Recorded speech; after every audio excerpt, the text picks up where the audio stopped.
Hey, what's going on, guys? Welcome back. Well, with the front half of the car pretty well sorted, it's time to address the back half. And by address, I mean completely cut off the back half of this car. Well, I say completely cut off, but we're gonna keep a few things. I'm really hoping to save the tail panel, also hoping to save the rails all the way around the trunk, as well as the rear deck filler, which is a lot more metal that I was able to save than the Charger. And that's gonna help out a lot, because with all the quarters out of the way, with the trunk pan, with the frame rails out of the way, I will still have everything that I need to mock up the quarters and get them exactly where they were. So there will be a lot of good reference points left over, and I'll show you guys kind of some of those key points. First and foremost here, corner to corner on the opening of this deck lid here is 55 inches exactly. Now, the reason I'm telling you that is not only for you guys, but also when I lose my paper with all my measurements on it, I can come back and watch this video and remember what the measurement was. We're gonna go ahead, we're gonna cut off these quarters. I'm gonna burn the lead seam out, gotta get my trim off, gotta get the rear window out. But my goal by the end of this video is to have quarters off, frame rails out, well, just about out. I wanna keep those in, and I'll show you guys when I do the frame rail video, probably in the next video after this. But the wheelhouses are coming out.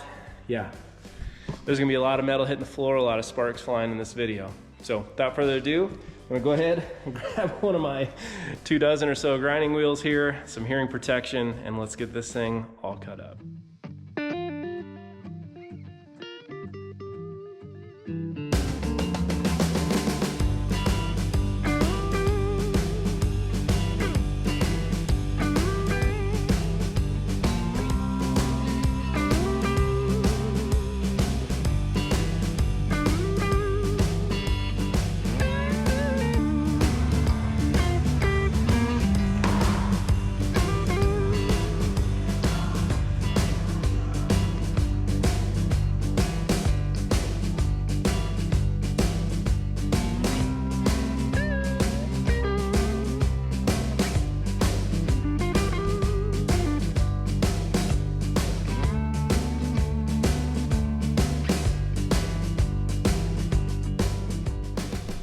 All right, guys, now that I got that rear window out without a scratch, let's take a look here at our window channels. Now, you can see here, the upper corner, the lower corners, pretty much the entire window channel all the way around is gonna need to be replaced. So we'll go ahead and add that to the list.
All right, well, things got pretty serious there, and I've got most of this driver's side opened up. Now, the wheelhouse came out just fine. What I did is that I actually cut along the flanges here, so you can see kind of where the bottom part of this is. Here's where the bottom of the flange is. So what I'm gonna do, take a grinder from the bottom side and just slowly pry my way out of all of this metal from the wheelhouse that's attached on all the flanges. And unfortunately, this is a very painstaking, long pain in the ass process. So I got a little bit of a start here on my tail panel, and as I was messing with it, I could feel the tail panel kind of moving around there. So you saw me weld in the braces here. It's absolutely solid as a rock now. So that'll actually help out quite a bit. And where I've located them at, I did that so that way I could get the trunk pan in here without too much of an issue. And the process from here, guys, is pretty straightforward. All I'm gonna do is take a grinding wheel to every single one of these factory spot welds here. I'm gonna grind those down, use my pry bar here, may use the air chisel, but you just gotta be really careful because the tail panel, the trunk gutter, the deck filler, the roof skin, and the door jamb, and every single one of these flanges in between are actually in pretty good shape. I think they're all gonna clean up just fine, but with that air chisel, you can get carried away and you can cut a car in half pretty fast with it. So yeah, we'll just start at the back here, work our way forward, and then I get to do the entire thing to the other side. So let's get it done.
All right, so I got about half the back of the car taken off here, and let's do a quick damage assessment.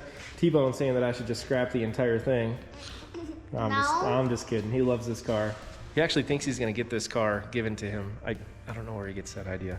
But let's take a look at this. Now, it looks ugly, okay? But I want to assure you guys, a lot of this stuff is just scale. If you remember back on the 68 Charger, all this stuff was completely eaten away. I couldn't separate anything. I couldn't do much. I had to replace like basically anywhere that I would have to go back and weld to, like all these flanges, every one of them had to be replaced. I had the same area right here, just with all that rain collecting in the top of my trim pieces here, which just sit in there, it gets inside, rots that out, okay? But you know, that's simple stuff. I can handle that no problem. And AMD, in all fairness, makes more parts for the Cuda than they actually make for the Chargers. They'd make all this stuff if your guys' cars are in worse condition than mine. But I was able to save pretty much all the flanges. That one right there got a little beat up. We can straighten that out. But everything here on our trunk hinges, all this stuff was able to save this. And huge time savings, because anywhere where there's these 90-degree flanges, I had to remake all that stuff on the Charger, and it was a huge pain in the ass.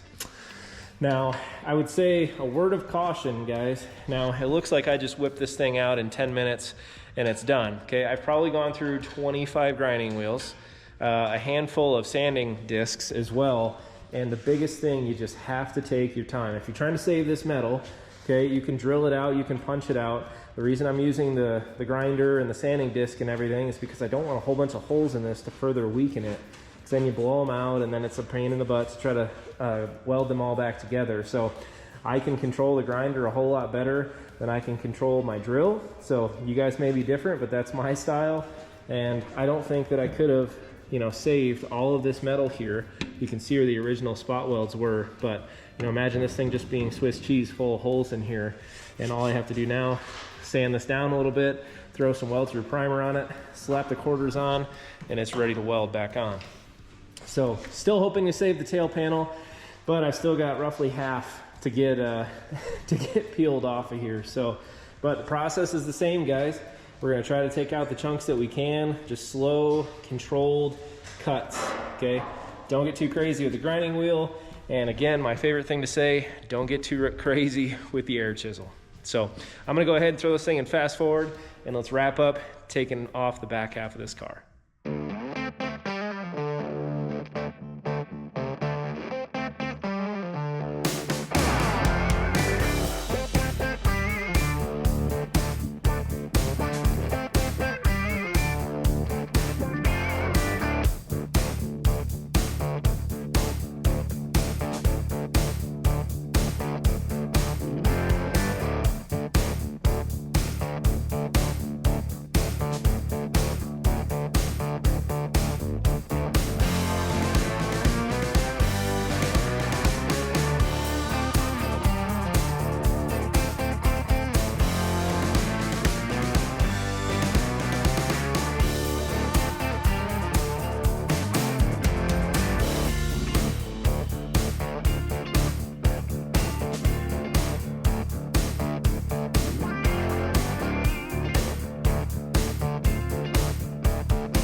All right, guys, well, finally done for today, at least.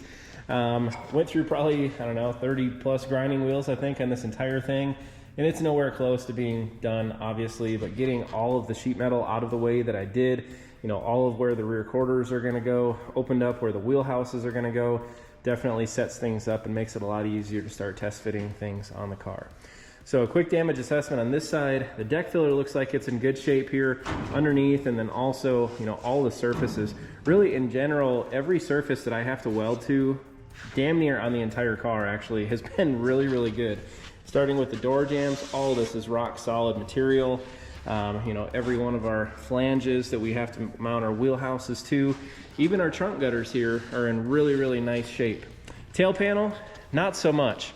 It cleaned up on the perimeter across the top and across the sides, but this bottom, what I'm probably gonna have to do if I decide to save this, I think the tail panel is the one piece that's not on the shelf right now with AMD.